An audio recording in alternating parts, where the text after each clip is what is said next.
नमस्कार। आइए आज हम इस वीडियो के माध्यम से वार्षिक परीक्षा सत्र 2022-23 के लिए मॉडल प्रश्न पत्र विषय विज्ञान कक्षा 8 का हम अभ्यास करेंगे।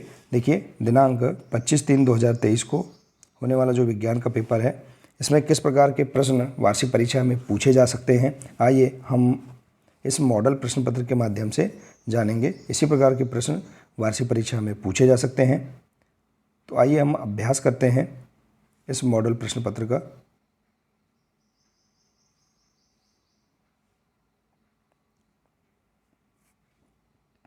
देखिए, इस प्रकार से मॉडल प्रश्न पत्र विषय विज्ञान कक्षा 8 का इस प्रकार से है। देखिए, इसमें वैकल्पिक प्रश्न क्रमांक 1 से लेकर 10 तक वार्षिक परीक्षा में दिए जाएंगे, जिनमें आपको 4 विकल्प दिए रहेंगे। इनमें से एक विकल्प आपको सही करना है। इसके बाद देखिए, प्रश्न क्रमांक 11 से लेकर 20 तक लघुत्तरीय प्रश्न दिए जाएंगे और इसके बाद प्रश्न क्रमांक 21 से लेकर 24 तक दीर्घोत्तरीय प्रश्न दिए जाएंगे। तो आइए देखते हैं इस प्रकार से हम प्रश्नों को समझते हैं। देखिए, पहला प्रश्न है, पोली मिट्टी पौधों की जड़ों को सरलता से खालिस्तान कराने में सहायक है। तो देखिए, 4 ऑप्शन दिए जाएंगे, इनमें से आपको एक ऑप्शन सही करना है। तो देखिए, पोली मिट्टी पौधों की जड़ों को सरलता से खालिस्तान कराने में सहायक है। तो क्या कराने में सहायक है? श्वसन कराने में सहायक है। तो इस प्रकार से आप इसका आंसर बता सकते हैं। इसके बाद देखिए, अगला प्रश्न है, ब्रेड अथवा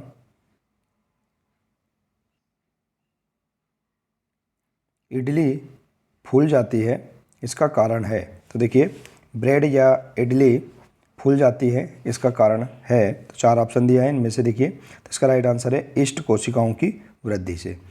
इसके बाद देखिए, अगला प्रश्न है, एबोनाइट की छड़ को ऊन अथवा फलालेन से रगड़ने पर उसमें खालिस्तान उत्पन्न होता है। तो उसमें क्या उत्पन्न होता है? इसका राइट आंसर है ऋण आवेश उत्पन्न होता है। अगला प्रश्न देखिए, पौधों में मैग्नीशियम कहाँ पाया जाता है? 4 ऑप्शन दिए हैं, फलों, पत्तियाँ, तने और जड़ में। तो देखिए, पौधों में मैग्नीशियम फलों में पाया जाता है। इसके बाद देखिए, अगला प्रश्न है, इनमें से कौन सा अक्षय प्राकृतिक संसाधन है? तो देखिए, 4 ऑप्शन दिए हैं, इनमें से आपको राइट आंसर बताना है सूर्य का प्रकाश प्राकृतिक संसाधन है। अगला प्रश्न है, ईंधन के अपूर्ण दहन से विषैली खालिस्तान गैस बनती है। तो देखिए, ईंधन के अपूर्ण दहन से विषैली कौन सी गैस बनती है? कार्बन मोनोऑक्साइड बनती है।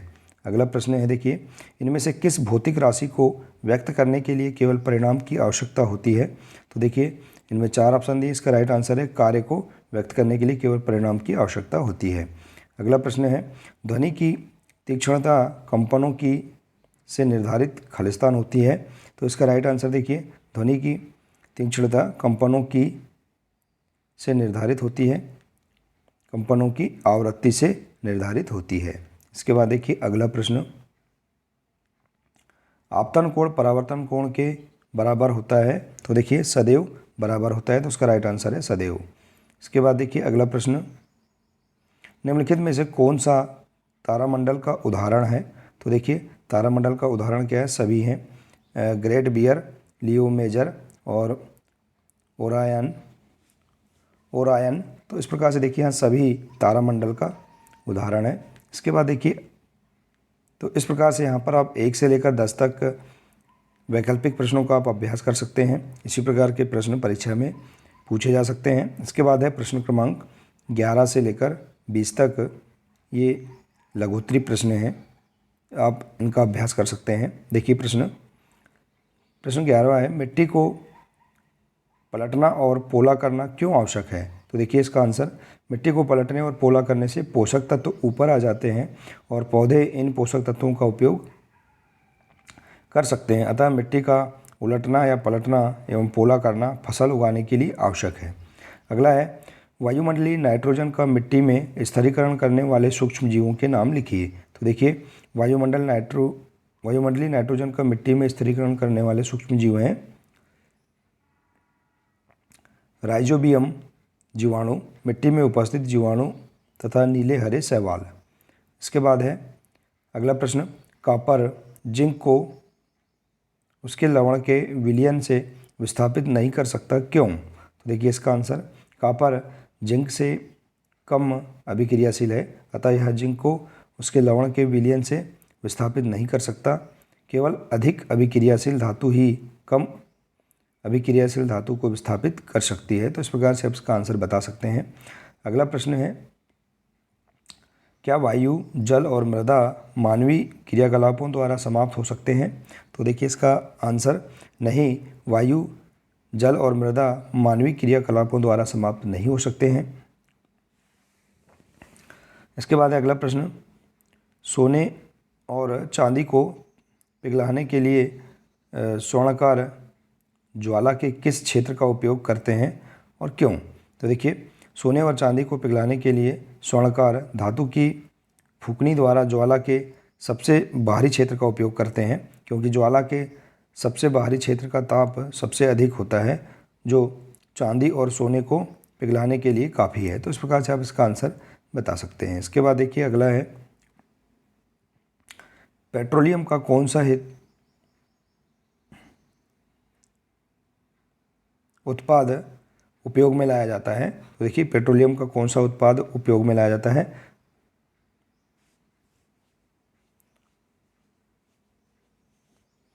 देखिए यहाँ प्रश्न है, पेट्रोलियम का उपयोग किसमें लाया जाता है? तो देखिए, सड़क निर्माण हेतु पेट्रोलियम उत्पाद बिटुमिन उपयोग में लाया जाता है। तो इस प्रकार से यहाँ देखिए समझ सकते हैं कि सड़क के निर्माण में पेट्रोलियम का कौन सा उत्पाद उपयोग में लाया जाता है। तो इसका राइट आंसर है बिटुमिन। इसके बाद है, बिलोटे और पिल्ले का जन्म किस प्रकार होता है? देखिए, बिलोटे और पिल्ले का जन्म लैंगिक जनन के द्वारा होता है। ये शिशु के रूप में जन्म लेते हैं, इन्हें जरायुज जंतु कहते हैं। इसके बाद देखिए अगला प्रश्न है, वस्तुओं पर बल कब लगता है?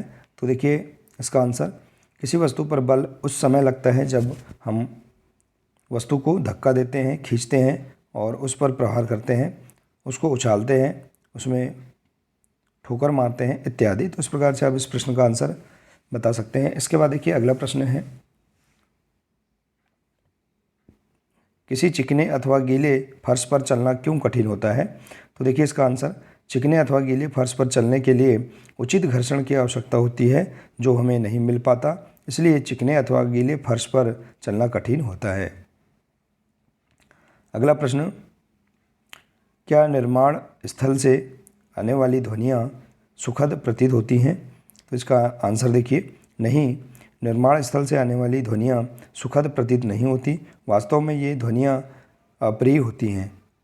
तो इस प्रकार से देखिए आप यहाँ पर प्रश्न क्रमांक 11 से लेकर 20 तक लघुत्तरी प्रश्नों का आप अभ्यास कर सकते हैं। इसके बाद है दीर्घोत्तरी प्रश्न, प्रश्न क्रमांक 21 से लेकर 24 तक दीर्घोत्तरी प्रश्न दिए जाएंगे। तो आप इस प्रकार के प्रश्न इनका अभ्यास कर सकते हैं। इस प्रकार से और भी अन्य प्रश्न आप उनका अभ्यास कर सकते हैं। तो देखिए प्रश्न क्रमांक 21 है दीर्घोत्तरी प्रश्न, खरपतवार क्या है, हम उनका नियंत्रण कैसे कर सकते हैं? तो देखिए इसका आंसर आप इस प्रकार से लिख सकते हैं कि खेत में हम फसल के साथ कुछ अवांछित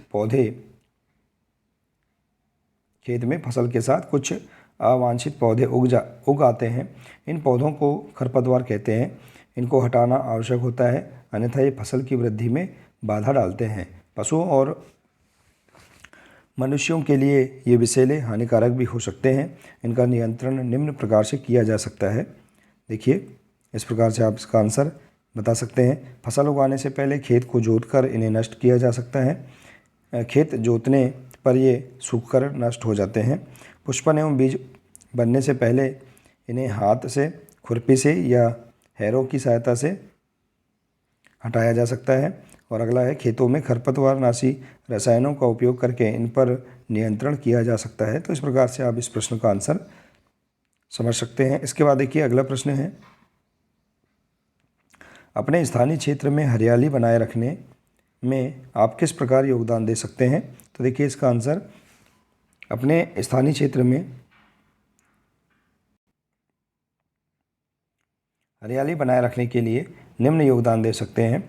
आसपास के क्षेत्रों में पेड़ पौधे लगाकर, जागरूकता अभियान चलाकर, वन महोत्सव का आयोजन करके, जन्म दिवस या शादी आदि उत्सव पर पौधे का उपहार देकर, मनुष्यों को नर्सरी मुक्त मिलने वाले पौधों के बारे में जानकारी देकर, आम जनता को वनों के महत्व के बारे में जानकारी देकर। तो इस प्रकार से हम यहाँ पर इस प्रश्न का आंसर समझ सकते हैं। इसके बाद देखिए अगला प्रश्न है, मछली और मेंढक एक साथ सैकड़ों अंडे क्यों देते हैं जबकि मुर्गी एक समय में केवल एक अंडा देती है, समझाइए। तो देखिए आप इस प्रश्न का आंसर इस प्रकार से बता सकते हैं।